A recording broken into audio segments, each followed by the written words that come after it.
And we're back here on the live Tider Insider A-Day special, brought to you by Cook's Pest Control and Centricon. I'm just outside Bryant-Denny Stadium, and it's just shortly after 12:30.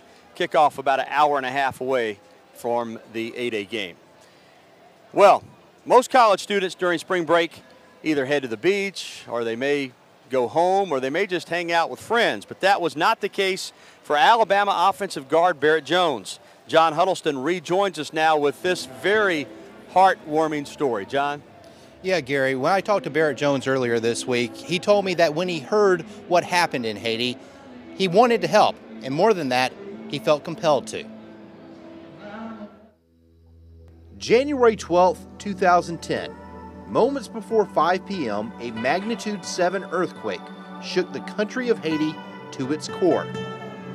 With the quake's epicenter located only about 15 miles west of the Haitian capital of Port-au-Prince, destruction was widespread.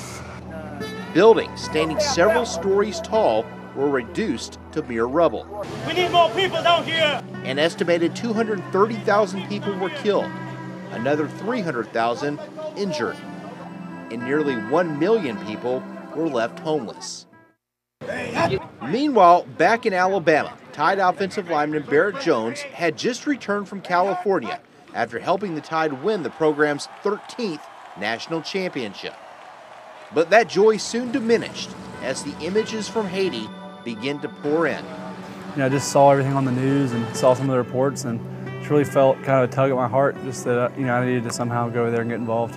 Jones soon arranged a trip with a mission group from his hometown of Memphis, Tennessee. Because classes were already back in session, that meant the Tide sophomore would have to give up his spring break. I feel like, when you're giving your time to others, I think that's when you're truly going to find, happiness. March 13th, Jones and his mission group embarked on the week-long venture. Because of the damage, the Port-au-Prince airport was closed. That meant the group had to fly into the neighboring Dominican Republic and then drive for 10 hours. The first 3 were by taxi, the final 7 were on the back of a truck.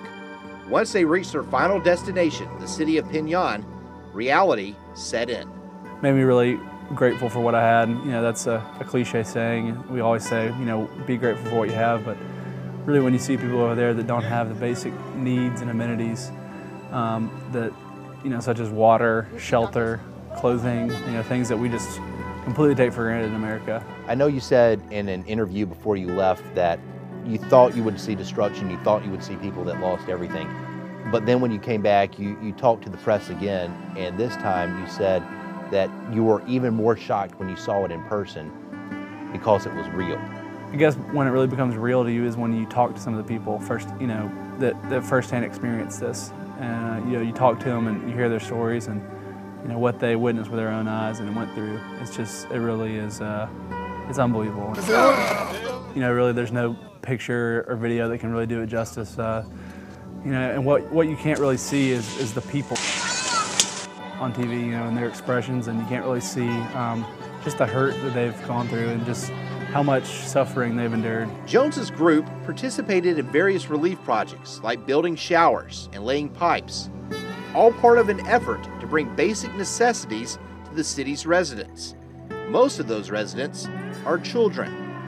In the wake of the disaster, the city has evolved into somewhat of a refugee camp for orphans. Some of them had seen people die in front of their eyes, or some of them had lost their parents, right in front of them. I know you said you played soccer with some of them, you played cards, but at the same time, you're dealing with kids who have lost everything, their family, their parents. Letting them tell me what had happened, which sometimes that helped the kids just because, they wanted to just kind of talk about it with somebody, what had happened to them and what they had seen and what had happened, just all the destruction they'd been a part of. But through all the destruction, through all the death that these children have encountered, Jones said he found one positive theme. A lot of them still have a great amount of hope in the midst of this despair, and which is extremely encouraging. And Barrett, how did this change you as a person? I guess it makes me feel that I can get through any of my trivial problems if these people can get through losing everything. And Barrett says that he'd actually like to go back to Haiti soon and actually continue some of the relief projects that he started. He also encourages anyone that is thinking about lending a hand in Haiti to go down there he promises you it will not be a trip that you soon forget. Guys, back to you.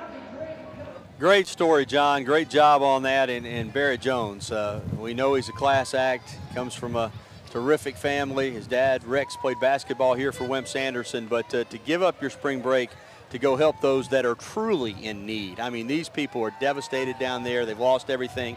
I mean, it just says a lot about Barrett Jones. Oh, Gary, the compassion and the care, he's beyond his years in maturity, and we saw that during the recruiting process. Okay, we're getting blown out here in our headset right now, so we're going to go ahead and go to a break. Up next. He coached with the Bear for a number of years and has some interesting stories to tell. We'll talk live with former Tide assistant Jack Rutledge about his days on the sideline, as well as what he thinks about this year's team. That's next.